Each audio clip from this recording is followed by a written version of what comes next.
First, you have some time to look at questions 1 to 7.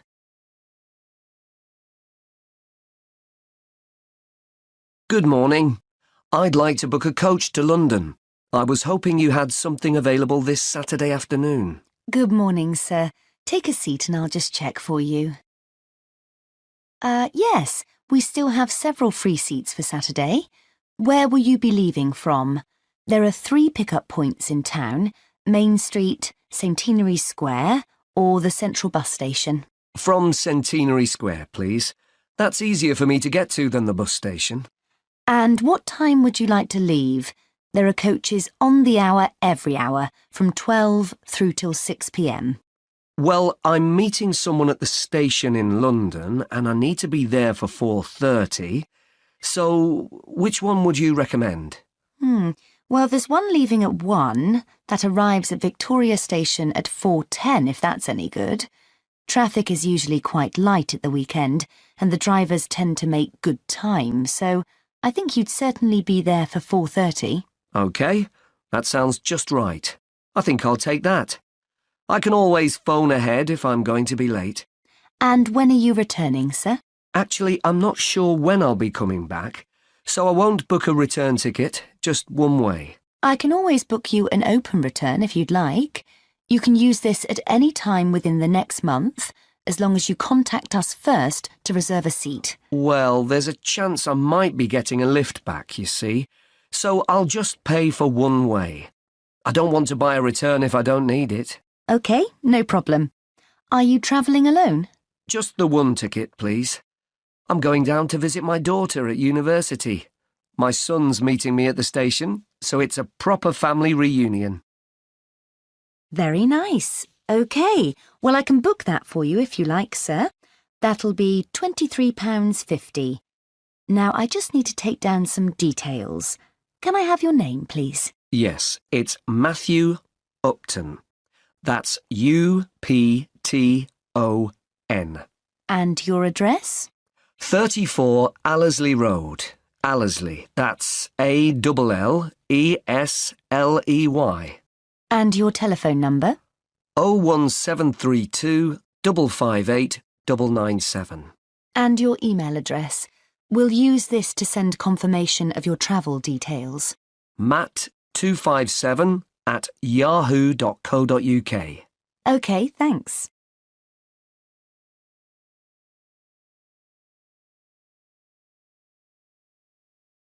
Now listen and answer questions 8 to 10.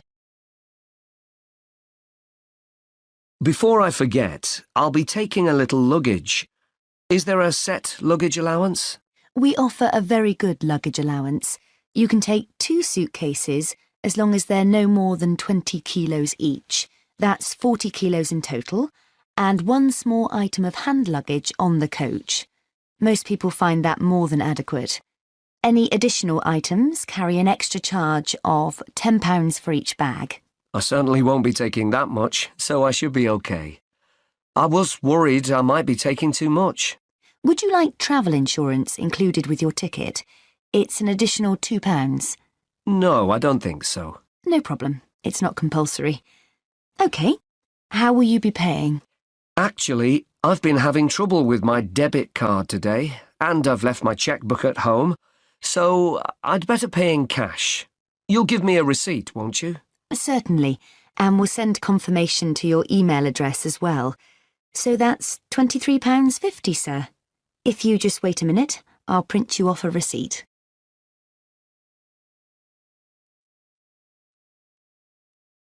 Listen carefully to the first part of the talk and answer questions 11 to 14.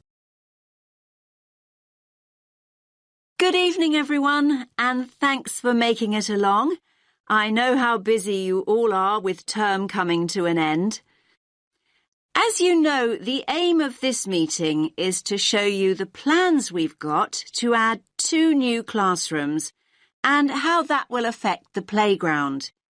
Now, I've heard that quite a few of you are worried that there'll be hardly any playground left, but I want to reassure you that that's not the case at all. I think there's been quite a lot of uninformed talk going on, and people have started worrying unduly. I certainly hope I can dispel any of your concerns this evening. Firstly, I have a plan of what the school should look like, which I'll project onto the screen. The school governors and the developers want to hear your feedback before making final decisions. Your feedback's very important. When I've gone through the plan with you, you can ask questions and we'll discuss those queries in detail. There'll be plenty of time to tell us what you think over the coming weeks. And once the plans are a little more developed, they'll be available online. There'll be a weekly update, and once the actual construction begins, you'll be able to check progress as it happens. Personally, I'm very happy with where we've got to.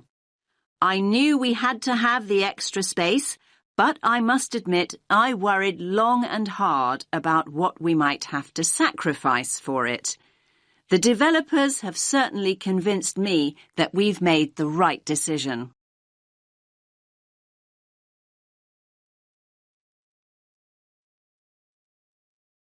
Now listen to the rest of the talk and answer questions 15 to 20. Right, can everyone see the plan now? Good. Let's start at the Balfour Road entrance, since that's where most of you come and go from. The Farley Road entrance and lower playground won't be affected at all. Now, as you come into the top playground, the two new classrooms will be on the right. There'll be a new gate, and the steps down will be rebuilt. There'll be a ramp for disabled visitors too. On the plan here, only the parts of the building affected by the plans are shown. I'll explain why the hall is marked on later. So, as I said, the new classrooms will be to the right of the entrance and, as you can see, will take up very little of the playground space. We feel the Year 6 children need their own area away from the younger children. So, this one on the left of the two rooms will be the new Year 6 classroom. As you can see, there's no direct entrance from the playground. The plan is to include a small entrance area here from the playground for coats and boots and so on. Entrance to the classroom will be from that area. There'll also be an additional entrance to the hall from this cloakroom, so children will be able to get to the hall from two different directions, from inside the main building and from the new entrance area. I hope that's clear. Now, as you all know, the hall doubles up as the cafeteria at lunchtime. One of the rumours I heard was that we're planning to dispense with the cafeteria and open up a snack bar. I can categorically state that replacing healthy school meals with a snack bar is not remotely in our thoughts. The other new classroom, that's the one with the playground entrance here, is going to be an exciting new venture for us. That's because its principal use will be for the preschool and after-school clubs. More and more parents want that facility outside school hours, and we need a dedicated space to run these activities. I think there were also worries about the nursery school, though I'm not really sure why, to be honest with you. I can tell you now that the whole area on the other side of the main school building will be totally unaffected. The nursery will continue operating as it does now. There will be a couple of smaller constructions, modernisation work really, down here on the other side of the top playground. Cycling into school is getting more and more popular, so we're replacing the old bike sheds with a brand new bicycle bay. There'll be space for 60 bikes. The children's toilets will also be modernised, and the children will be able to enter them from inside the school building rather than from the playground as they do now. There'll be brand new staff toilets in that part of the building too, I'm pleased to say. So, I hope that's at least started to allay a few fears. Take a few minutes to look at the plan that I'll get out of the way. Then I'll answer a few questions if you have any. Does that make sense to you?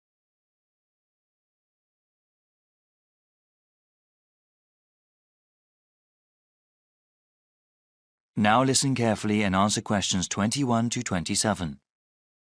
Hi, Dr. Reed. Are you busy right now? Do you mind if I come in for a second? Hey, Kiana. No, I don't mind at all. Thanks. I just wanted to say that I'm enjoying your urban studies course and that I'm having some trouble with the first assignment. Okay, no problem. What do you want to ask? This is my first time writing a paper of this length. All right. What sort of trouble are you running into? Well, writing more than 10 pages is actually turning out to be quite a task. I've been rereading some of the material, and I'm just not sure how to approach the assignment. Yes, it takes some time to get used to academic writing assignments. More time than I expected, really. I also want to do a really good job on the assignment. I don't want to put a half-hearted effort into it. I'm glad to hear that. I'll say that these assignments get easier to manage as time goes on. That's a small relief. I mean, it gets easier to plan the assignment and to organize one's time, but it still takes hard work and a sincere effort to produce a good piece of academic writing. My role is to guide you to the readings I think are the most relevant and to give you tips on managing your time. Okay, could we talk about the readings then? Sure, we can go over them. I guess I want to ask about the Coal House text first. It seems like a pretty interesting book. But sometimes a bit over the top, no? I would recommend reading just the first part of the book. It's the most relevant to the assignment that I gave you. The rest of the text goes on about a topic we will cover later in the semester. All right, I'll just read the intro then. As for the Peely article, oh, did you read that one? Yes, I accessed it online and then printed it out. Okay. I would recommend you review that again. Also, remember what I said about the Liebskid article? I think you told the class to focus on the research methods, right? Yes. She approaches the problem in an innovative way. Let's see. For the Gary article, I think you should... Let me see. I think it would be best for you to read just the conclusion. Just the conclusion. I see. Yes, I would ask you to read the whole thing, but this way would be more efficient. Speaking of which, you should not bother reading the Wolfson article. Yeah, it didn't seem particularly relevant to the topic. Let's see. Any other reading you wanted to talk about? Let me see. Yes, the Cudler article. What do you think of that one? Ah, yes. How could I forget? That one is pretty central to the topic. I really think you must go over it again.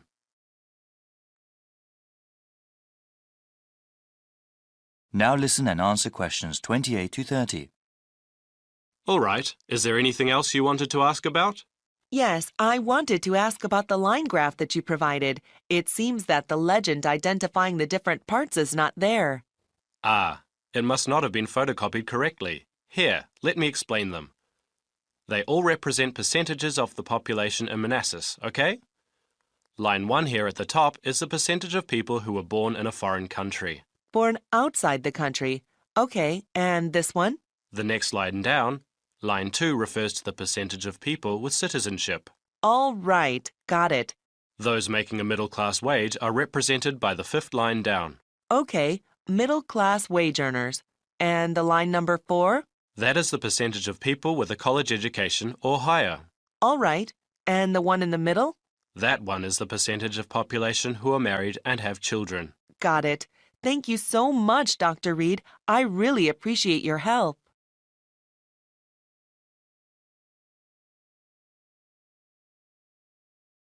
Now listen carefully and answer questions 31 to 40.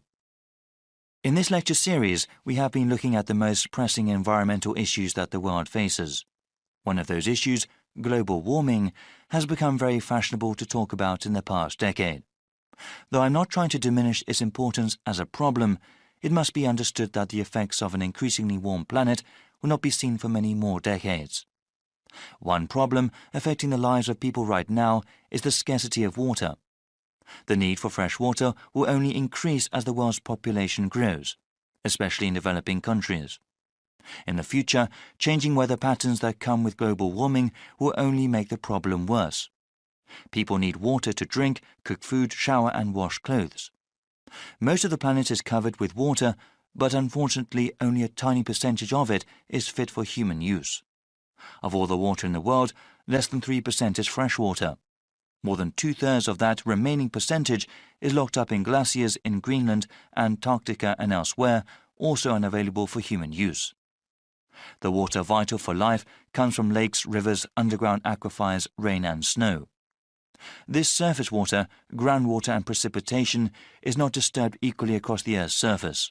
For example, Canada, which has about 0.5% of the world's people, contains about 10% of the world's readily available fresh water.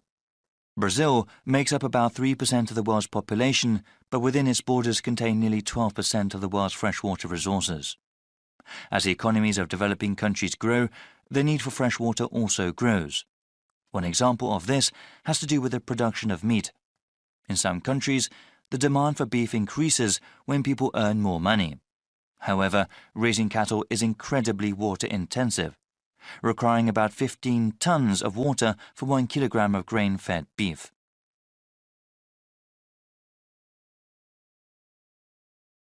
The scarcity of water has a direct impact on human life. When people are forced to walk many kilometers to the nearest source of fresh water, it may take hours away from their day.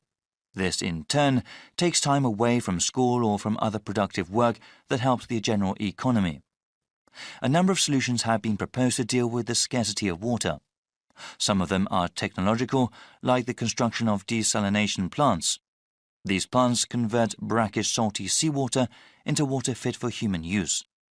They are very expensive to operate and maintain, though, and cannot meet the world's growing demand for water. Other kinds of solutions involve only a little technology or involve modifying individual people's habits. In a rural part of India, a village facing water shortage started collecting rainwater. A simple system allowed them to save water that fell over a large area and use it during dry periods. In the suburbs that surround the cities of developed countries, house owners are using xeriscaping techniques. The main purpose of xeriscaping, unlike traditional landscaping, is not to use supplemental irrigation. This requires the use of plants, shrubs and trees that are appropriate for the climate. In dry areas, this means planting ones that use less water. In the future, many countries will need to use a variety of these techniques in order to provide enough water for their citizens. Water security will be of utmost importance to those governments, especially in areas that are politically unstable.